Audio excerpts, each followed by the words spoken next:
চাওঁতে চাওঁতে পদূলিমুখ পালেহি চেনেহৰ বহাগী বিহুটি আৰু বৰ্তমান সকলোতে এতিয়া বিহু নাচৰ কৰ্মশালা হৈছে, কৰ্মশালাসমূহৰ পূৰ্ণতা পাইছে আৰু তেনেধৰণে বোকাখাততো আমি দেখিছোঁ কেইবাখনো বিহু নাচ কৰ্মশালা হৈছে। আৰু আজি আমি দেখুৱাব খুজিছোঁ বোকাখাতৰ নুমলীগড় আঞ্চলিক ছাত্ৰ সন্থাৰ উদ্যোগত বোকাখাতৰ ৰজাবাৰীত এটি কৰ্মশালা চলি আছে আৰু এই কৰ্মশালা প্ৰদান কৰিছে লতাশিলৰ বিহু কুঁৱৰী গীতামণি দত্ত আৰু ইয়াৰ যুগনিয়াৰে এগৰাকী স্থানীয় লোকবাদ্য শিল্পী ঢুলীয়া বিপুল বৰাই ঢুলীয়াসকলক ঢোল বাদন শিকাইছে। গতিকে আঞ্চলিক ছাত্ৰ সন্থাই তেওঁলোকৰ জাতীয় দায়িত্ব গ্ৰহণ কৰি প্ৰত্যেক বছৰে এই কৰ্মশালা অনুষ্ঠিত কৰে।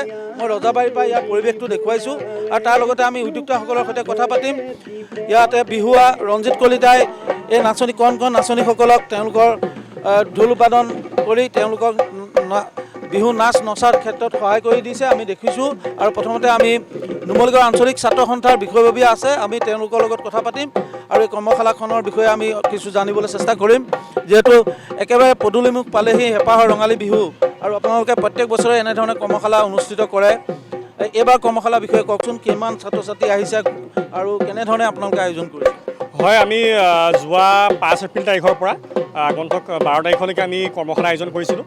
বিগত বৰ্ষসমূহৰ দৰে আমাৰ এইবছৰ কৰ্মশালা আয়োজন কৰা হৈছে। আমি 2019 চনৰ পৰা আচলতে কৰ্মশালা আৰম্ভ কৰিছিলোঁ বিহু নাচৰ ঢোল বাদনৰ, আৰু এইবছৰ আমাৰ প্ৰশিক্ষক হিচাপে আছে শিল্পী পেঞ্চনাৰ বিপুল বৰা, তেখেত ঢোল বাদনৰ, আৰু গীতামণি দত্ত তেওঁ লতাশিলৰ বিহু কুঁৱৰী আছিল, তেখেত হৈছে আমাৰ বিহু নাচৰ প্ৰশিক্ষক। আমাৰ স্থানীয় যিসমূহ ল'ৰা ছোৱালী আছে, ছাত্ৰ ছাত্ৰী আছে, ৰজাবাৰী অঞ্চলৰ হওক, কুৰাবাহী অঞ্চল বা আমাৰ লক্ষুজান বৰচাপৰি সমূহ অঞ্চলৰ ছাত্ৰ ছাত্ৰীয়ে ইয়াত যি অংশগ্ৰহণ কৰিছে আমি ভাল পাইছোঁ। বিগত বৰ্ষসমূহৰ দৰে আমি ৰাইজৰ সঁহাৰি পাইছোঁ আৰু আমাৰ শতাধিক ছাত্ৰ ছাত্ৰীয়ে এই কৰ্মশালাত অংশগ্ৰহণ কৰিছে আৰু আশা ৰাখিছোঁ আমাৰ কৰ্মশালাতে হওক বা অসমৰ প্ৰান্তে প্ৰান্তে ছাত্ৰ সন্থাই নিজৰ সাংস্কৃতিক যি কৰ্মসূচী আছে তাৰ আধাৰত বিহু কৰ্মশালা বা অন্যান্য কৰ্মশালা অনুষ্ঠিত কৰি আহিছে। আমাৰ লক্ষ্য বা উদ্দেশ্য এটাই যে আমাৰ যিহেতু এতিয়া জানো আমি সকলোৱে যে গছতলৰ পৰা বিহু আহি পেলাই মঞ্চ পালেহি, আমাৰ যাতে বিহুটো বিকৃতি নঘটে, এটা শুদ্ধ আৰু শুদ্ধ ৰূপত যাতে বিহুটো ভৱিষ্যত প্ৰজন্মলৈ আগুৱাই যায়, আমি সেই কথা বতৰাখিনি চিন্তা কৰি আমি বিহু কৰ্মশালা অনুষ্ঠিত কৰি আহিছোঁ। মই ধন্যবাদ জনাইছোঁ। এয়া আঞ্চলিক ছাত্ৰ সন্থাৰ বিষয়ববীয়াসকলে তেওঁলোকৰ যি লক্ষ্য সেই লক্ষ্যৰ বিষয়ে কৈছে আৰু দেখুৱাইছোঁ মই ৰঞ্জিত কলিতাই তেওঁ কণ্ঠদান কৰিছে। মই গানটো প্ৰথমতে শুনি লওঁ।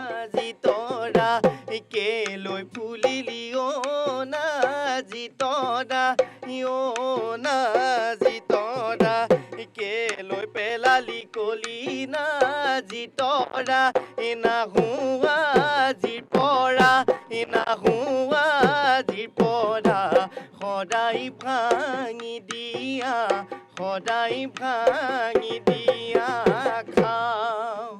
ৰঞ্জিত, ছাত্ৰ ছাত্ৰীসকলে কেনেকৈ শিকিছে, কেনেকুৱা তেওঁলোকৰ যি অনুশীলন কেনেকুৱা হৈছে? হয়, সকলোলৈ মই আপোনালোকৰ চেনেলৰ তৰফৰ পৰা আগন্তুক ৰঙালী বিহুৰ শুভেচ্ছা জনাইছোঁ। ছাত্ৰ ছাত্ৰীসকলে ইতিমধ্যে অনুশীলন চলাই আছে, তেওঁলোকে শিকাৰোহে, নতুন শিকাৰো তেওঁলোকে শিকি আছে, যিখিনি শিকাইছে ভালকৈ শিকিছে আৰু ভাবোঁ তেওঁলোকে আৰু উন্নত মানদণ্ডৰ নাচ প্ৰদৰ্শন কৰিবলৈ পাৰিব আৰু যি এই আঁচুৱে এই পদক্ষেপ লৈছে নুমলীগড় ছাত্ৰ সন্থাই তাক শলাগ ল'বলগীয়া। ধন্যবাদ। মই ধন্যবাদ জনাইছোঁ। আমাৰ সৈতে আছে অসম চৰকাৰৰ শিল্পী পেঞ্চনাৰ, লোকবাদ্য শিল্পী আৰু ঢুলীয়া, গতিকে বিপুল বৰা ডাঙৰীয়া আমি উল্লেখ কৰিছোঁ। কেনেকুৱা বিপুল দা, আপোনাৰ যিসকল নতুনকৈ ওলাই অহা ঢুলীয়া তেওঁলোকে শিকিব আয়ত্ব কৰিব পাৰিছেনে? নিশ্চয় পাৰিছে। কথা হ'ল কি, আমি ঢোল কেনেকৈ বজায় তাক শিকাইছোঁ। ঢোলৰ শব্দ বহুতে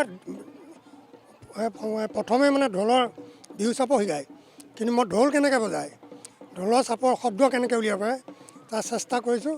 কণ ল'ৰা ছোৱালী ল'ৰাহঁত বহুতেই পাৰিছে, কাৰণ আমাৰ এটা নিয়ম আছে কি, আমাৰ গাঁৱত বা আমাৰ ৰাইজৰ বিহু সময়তে চবেই আগবাঢ়ি আহে, কিন্তু বিহুৰ আগত কোনো নাহে। তথাপিতো নুমলীগড় ছাত্ৰ সন্থাই যি পদক্ষেপ লৈছে এইটো শলাগ ল'বলগীয়া। আৰু মই যিকেইজন ল'ৰাক শিকাইছোঁ বৰ্তমান তেওঁলোকে কিছু আগবাঢ়ি গৈছে, মই যিখিনি দিছোঁ আয়ত্ব কৰিব পাৰিছে। বাকী ৰঙালী বিহুৰ শুভেচ্ছা জনাইছোঁ বিপুল দাক। আৰু আমি দেখুৱাইছোঁ নুমলীগড় ছাত্ৰ সন্থাই এই কৰ্মশালা বোকাখাটৰ ৰজাবাৰীত অনুষ্ঠিত কৰিছে আৰু 12 এপ্ৰিল পৰ্যন্ত এই কৰ্মশালা চলি থাকিব। গতিকে নুমলীগড় ছাত্ৰ সন্থাৰ এই উদ্যোগক ৰজাবাৰীবাসীয়ে যথেষ্ট শলাগ লৈছে আৰু নুমলীগড় ছাত্ৰ সন্থাৰ এই যি উদ্যোগ এই উদ্যোগে উঠি অহা প্ৰজন্মক বিহুটো শুদ্ধ ৰূপত শিকাৰ ক্ষেত্ৰত সহযোগিতা কৰাৰ বাবে সকলোৱে শলাগ লোৱা আমি দেখিবলৈ পাইছোঁ।